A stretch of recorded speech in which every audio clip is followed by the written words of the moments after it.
gods. And I won't explain it, because sometimes poets stand up and they spend longer telling you what the poem is about than doing it, which is kind of boring and a bit unnecessary. So I think it's because we think that if we don't explain it, you mightn't understand it. So I will just do the poem. False gods. If we clutter up our lives with the relentless, noisy clamour of consumer must-have false god goods, how will we hear the silent sacred breathing through us?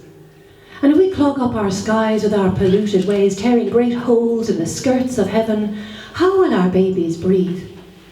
And if we fell our mighty trees, chopping off their limbs, severing our connection, how will we hear the singing of the wind in their ancient arms, and who will hold the roots of our belonging? And if we send our men out to war, arming them with our inflammatory hatred, trampling our vicious boots through the holy temple of another man's God, who will father our children and teach them about love? And if we rape our women, shaming the wild beauty of their souls, who will hold our trembling bodies in the darkness of the night and lead us into bliss? And if we lame our dancers, blind our seers, silence our poets, taming their ragged songs, imprisoning their wild ecstasy, who will remember the way back home? Who will remember the way back home?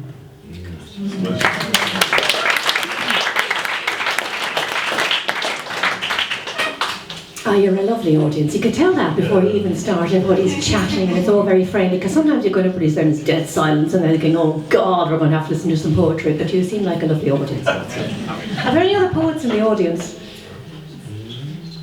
Secret poets? Furtive poets? No? I bet there are.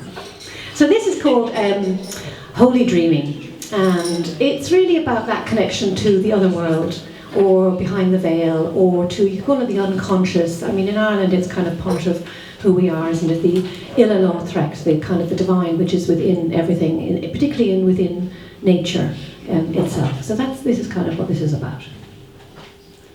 Holy Dreaming. There is a new story, you know, only we haven't found all the words yet. We are still hearing it through our dreams. Perhaps we will find a language without any words.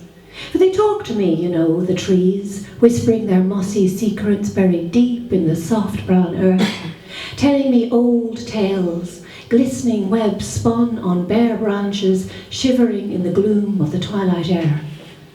And when I sit on the quiet shore and stroke the sun-warmed rocks, sometimes they whisper songs to me, hidden mysteries of the dark blue sea.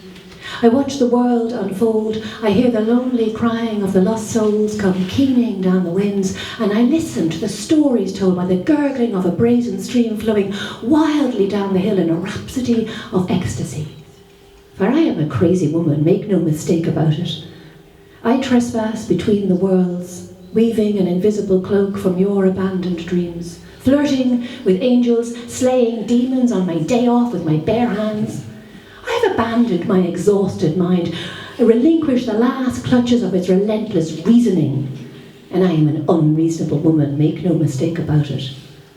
Guttering the rain in the palms of my hands, I dance a tribal beat, bellowing my belly sounds, rattling my thoughts like a tambourine. I beat on the tight surface of my dreams, a crazy waltz out of time, but wholly mine. I am the mad one with the wild hair and the mud-spattered boots, singing fierce songs into the darkness, longing seeping through the thin fabric of my old dress, the seams coming apart with the force of it. Dirt beneath my fingernails, I dig in the hard earth of this ancient land. Through bog and bone I dig, scrabbling to remember. For we have forgotten. We have forgotten the place where prayer opens softly in the darkness of the body, humming with sweetness. The place where every cell and fibre of our being is ringing out an Angelus, an Alleluia chorus, an Ave Maria. So let us remember the deep well of our belonging, the holy mystery of our lives, and let us dream a new world into being.